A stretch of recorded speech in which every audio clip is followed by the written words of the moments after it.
कुरान अपने मानने वालों में तजस्सुस पैदा करता है। तजस्सुस का मतलब यह है कि वो फिक्र पैदा करता है कि मैं आगे बढ़ूं इल्म के मैदान में।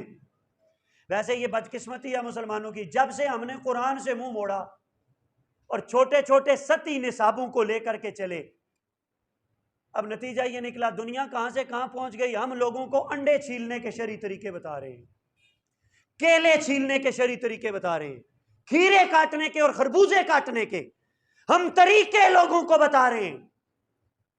और याद रखो, मेरे मुस्तफा करीम ने ऊंट चराने वालों को, यार समझो ना, बकरियां चराने वालों को मेरे मुस्तफा ने दुनिया पर हुक्मरानी के सलीके सिखाए थे।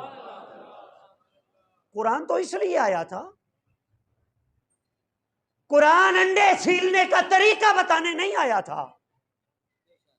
कुरान मजीद तुम्हें अखलाकी कदरों की तरवीज और इशात का फिक्र और दर्द अता करने के लिए दुनिया में आया था। हमने कुरान से मुंह मोड़ा, नतीजा ये निकला कि हम सतही मामलात में हम उलझ के रह गए। गिरामी उल मर्तबत दोस्तों, अगर आपको तारीख में अबू बकर सिद्दीक चमकते नजर आए,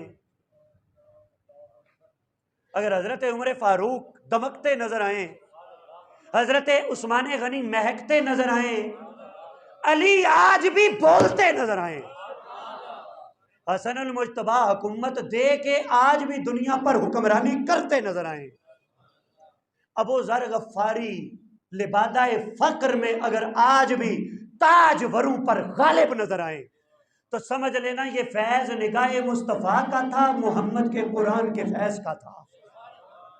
ये अजमतें तो अल्लाह ताला ने उन्हें इस वजह से अता फरमाई थी, उन्होंने कुरान मजीद के जरिए कायनात एक्सप्लोर की थी, उन्होंने कुरान हकीम के जरिए दुनिया एक्सप्लोर की थी। हजरत इमाम जाफर सादिक किस यूनिवर्सिटी में आप गए? मुझे बताएं ना, किस यूनिवर्सिटी में आप गए? किस कॉलेज से आपने लॉ शाह किया, ग्रेजुएशन की? कहां से पोस्ट ग्रेजुएशन और पीएचडी की? ये तो बात के शशके हैं सारे।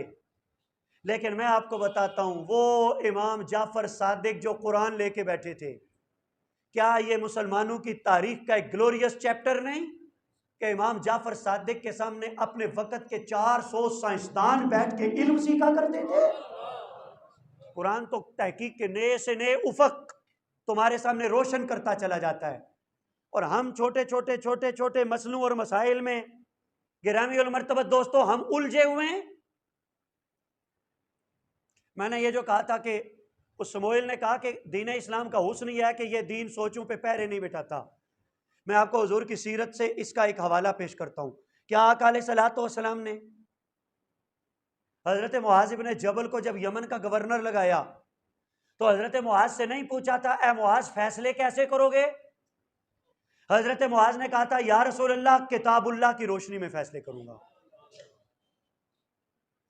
हुजूर ने फिर पूछा अगर किसी मसले का हल कुरान से ना ढूंढ सके, ये नहीं कहा कुरान में ना हुआ तो, कुरान में तो है। हुजूर ने कहा अगर तुम ना ढूंढ सके फिर क्या करोगे? कहा या रसूल अल्लाह आपकी सीरत की रोशनी में फैसला करूंगा, आपकी सुन्नत।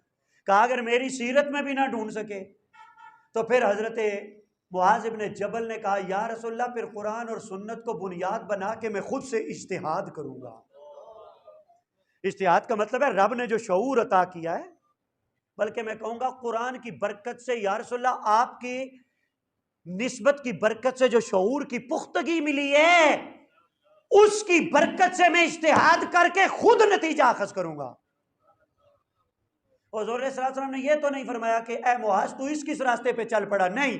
हुजूर ने निगाह आसमान की तरफ उठा के कहा शुक्र उस रब का जिसने अपने रसूल के रसूल को, रसूल ही, अपने रसूल के रसूल को उस चीज की तौफीक दी जो अल्लाह को भी खुश करने वाली है, मुझ मोहम्मद को भी खुश करने वाली है। रसूल के रसूल का मतलब है कि मैं रब का भेजा हुआ हूं और मुआज मेरा भेजा हुआ है। तो कहा उस अल्लाह का शुक्र जिसने मुआज को उस चीज की तौफीक दी जो अल्लाह की खुशनुदी का जरिया और अल्लाह के रसूल की खुशनुदी का। इसका मतलब यह हुआ कि हुजूर सल्लल्लाहु अलैहि वसल्लम ने तो तहकीक का दरवाजा खोला, हुजूर ने तो तहकीक का दरवाजा बंद। पता नहीं कौन लोग हैं वो जो आज के दौर में भी आके कहते हैं जड़ा अंग्रेजी पढ़े और काफिर है, और माज़अल्लाह फिर कहते हैं जी कि हम ये सारा कुछ कुरान से साबित कर रहे हैं। उनकी जुबान सुने तो ऐसे पता चलता है जैसे बारूद उगल रही हैं उनकी जुबानें। याद रखो, इस्लाम की हकीकी रूह को वो समझता है जो समझने की बुनियाद कुरान को बनाता है। बुनियादी तौर पर जब हम कुरान से हट जाते हैं, कुरान से कट जाते हैं, तो फिर इस किस्म की सोचें ये जन्म लेने लगती हैं कि जी अंग्रेजी नहीं पढ़नी है, अपनी बच्चियों को नहीं पढ़ाना है, खवातीन को तालीम नहीं दिलानी है। क्या ये इस्लाम का रोशन बाब आप इस्लाम की किताबों से निकाल बैठो फिर फेंकोगे? बुखारी शरीफ की रिवायात जमा करो। आप हुजूर के सहाबा में से जो रावी हैं, किस सहाबी की कितनी रिवायात हैं, तो आपको मजे की बात बताऊं कि टॉप पर सबसे ज्यादा कसरत के एतबार से जिनकी रिवायात हैं, उनमें एक नाम उम्मुल मोमिनीन हजरत आयशा सदीका का भी है। सबसे ज्यादा जिनकी रिवायात मरवी है हुजूर सल्लल्लाहु अलैहि वसल्लम से।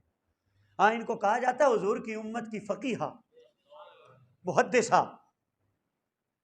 तुम कहते हो बच्चियों को पढ़ाना नाजायज है, लेकिन मेरे आका ने तो खवातीन की पढ़ाई पर कोई कदगन नहीं लगाई।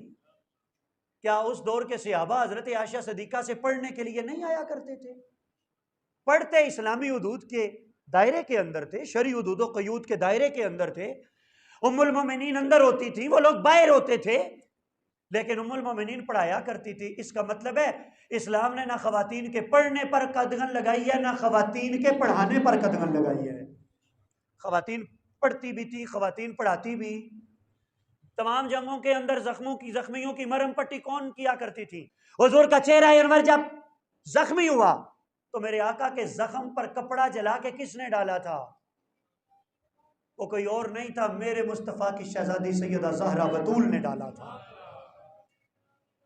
ये गलत इंटरप्रेटरशिप है इस्लाम की, गलत तर्जुमानी है, गलत तशरीह है और गलत एक्सप्लेनेशन है कि जी औरत को छूत बना दिया जाए और उसके पढ़ने पर पाबंदी लगा दी जाए, और जी हमें इस्लाम एक महदूद दायरे का पाबंद बना देता है, हमने आगे नहीं बढ़ना। कोई केमिस्ट्री पढ़ ले तो वो गलत, बायोलॉजी पढ़ ले तो वो गलत, अंग्रेजी पढ़ ले तो वो गलत। हुजूर सल्लल्लाहु अलैहि वसल्लम ने बाकायदा सहाबा को, हजरत ज़ैद इब्न साबित, हुजूर ने खुद ड्यूटी लगाई कि इब्रानी जुबान सीख। खुद हुजूर ने हुक्म दिया इब्रानी जुबान। और आपको दिलचस्प बात ना बताऊं, चूंकि ड्यूटी हुजूर की थी ना, हुजूर ने फरमाया सीख, हुजूर ने फरमाया सीख, फरमा दिया सीख। अब आपको फरमा दिया, कह दिया सीख। वो मौला अली पाक को जब हुजूर ने कहा था कि अमानतें दे के सुबह आ जाना, तो अली से किसी ने पूछा था बाहर तलवारें नंगी थी, डर नहीं लगा? का डरता तब जब कोले रिसालत की सदाकत पे यकीन ना होता। का माना क्या? तो हजरत मौला अली ने कहा हुजूर ने कह जो दिया था सुबह आ जाना। अगर अली मदीने पहुंच ना सकता तो मुस्तफ़ा फरमाते ना। और अली का ईमान था जब हुजूर ने कह दिया आ जाना तो फिर अली ने आ जाना है, अली ने पहुंच जाना है। हुजूर ने कह दिया सीख, तो फिर महीने नहीं लगे, फिर साल नहीं लगे, फिर सिर्फ 17 दिनों के अंदर हजरत ज़ैद ने वो पूरी जुबान पर अबूर हासिल कर लिया। क्या आपने ये रिवायात नहीं पढ़ी? फिर ये कहना कि जी हमने दुनिया के साथ शाना बशाना नहीं चलना, हमारी बदकिस्मती है, ये बदकिस्मती है। मैं आज कुरान खोल करके आपकी खिदमत में ये बातें अर्ज कर रहा हूँ कि हमारी यूनिवर्सिटीज़ में से क्या ये बदकिस्मती नहीं है कि पाकिस्तान की यूनिवर्सिटीज़ में से कोई एक यूनिवर्सिटी भी वो दुनिया की काबिले जिक्र यूनिवर्सिटियों में शामिल नहीं है? और फिर हम दावे करते हैं जी कि हम लोगों को गुलामी से आज़ादी दिलाएंगे। याद रखो, गुलामी से आज़ादी उस दिन मिलेगी जिस दिन हम अपना निज़ाम तालीम इंट्रोड्यूस करवाएंगे। और वो निज़ाम तालीम, उसकी मंजूरी हम गैरों से नहीं लेंगे, कुरान को तराजू बना के तोलेंगे। अगर वो निज़ाम तालीम कुरान के मेयार पे पूरा उतरेगा तो अल्लाह की कसम वो दिन हमारी गुलामी की निजात का पहला दिन होगा। वो सूरज जब तलू होगा तो वो आज़ादी का सूरज वो तलू होगा। हुजूर अलैहिस्सलाम भी इक़रा का पैगाम लेकर के आए, हुजूर नून वल कलम का पैगाम लेकर के आए। कलम की कस्में उठाई कुरान मजीद ने। हमारे लिए ये पैगाम है कि हम अपनी नस्लों को इल्म सिखाएं और कुरान मजीद के साथ उनको वाबस्ता करें।